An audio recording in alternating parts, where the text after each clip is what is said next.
ஆசிய அளவில் வளமான எதிர்காலத்தை உருவாக்குவதில் இந்தியா தலைமையேற்று செயல்பட வேண்டும் என்று சென்னையில் நடந்த விழாவில் அமெரிக்க வெளியுறவுத்துறை அமைச்சர் ஹிலாரி கிளின்டன் அழைப்பு விடுத்தார்.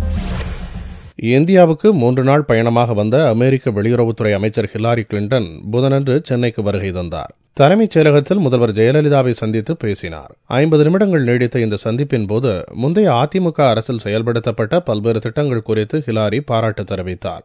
இலங்கையில் முகாம்களில் தங்க வைக்கப்பட்டுள்ள இலங்கை தமிழர்கள் அவரவர் சொந்த இருப்பிடங்களுக்கு செல்வதற்கு அமெரிக்க அரசு முயற்சிகள் மேற்கொள்ள வேண்டும் என்று ஹிலாரியிடம் ஜெயலலிதா கேட்டுக் கொண்டார். தொழில் மையமாக உருவாகி வரும் தமிழகத்தில் அமெரிக்க நிறுவனங்கள் தொழில் தொடங்க ஜெயலலிதா அழைப்பு விடுத்தார். கோட்டூர்புரத்தில் உள்ள அண்ணா நூற்றாண்டு நூலகத்தில் நடந்த நிகழ்ச்சியிலும் ஹிலாரி கலந்து கொண்டார். அப்போது அவர் பேசுகையில், இங்குள்ளதைப் போல இலங்கையில் உள்ள ஒவ்வொரு குடிமகனுக்கும் சம உரிமை, சம வாய்ப்பு வழங்கப்பட வேண்டும் என்று அமெரிக்கா வலியுறுத்துகிறது என்றார். அவர் மேலும் பேசுகையில், ஆசிய பசிபிக் மண்டலத்தில் வளமான எதிர்காலத்தை உருவாக்கும் பணியை இந்தியா தலைமை தாங்கி நடத்த வேண்டும் என்றும் அழைப்பு விடுத்தார்.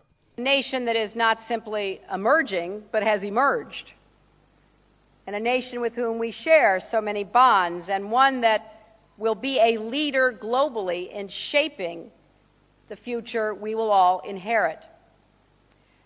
Now, of course, both of our nations, being democracies, are dealing with challenges that have to be met and require immediate attention. But great nations can do more than one thing at a time. In fact, we can do many things at once by enlisting the powerful participation of our own people. Indian and American businesses, Indian and American academics, Indian and American entrepreneurs, inventors, students. In a democracy, we are all helping to shape our future.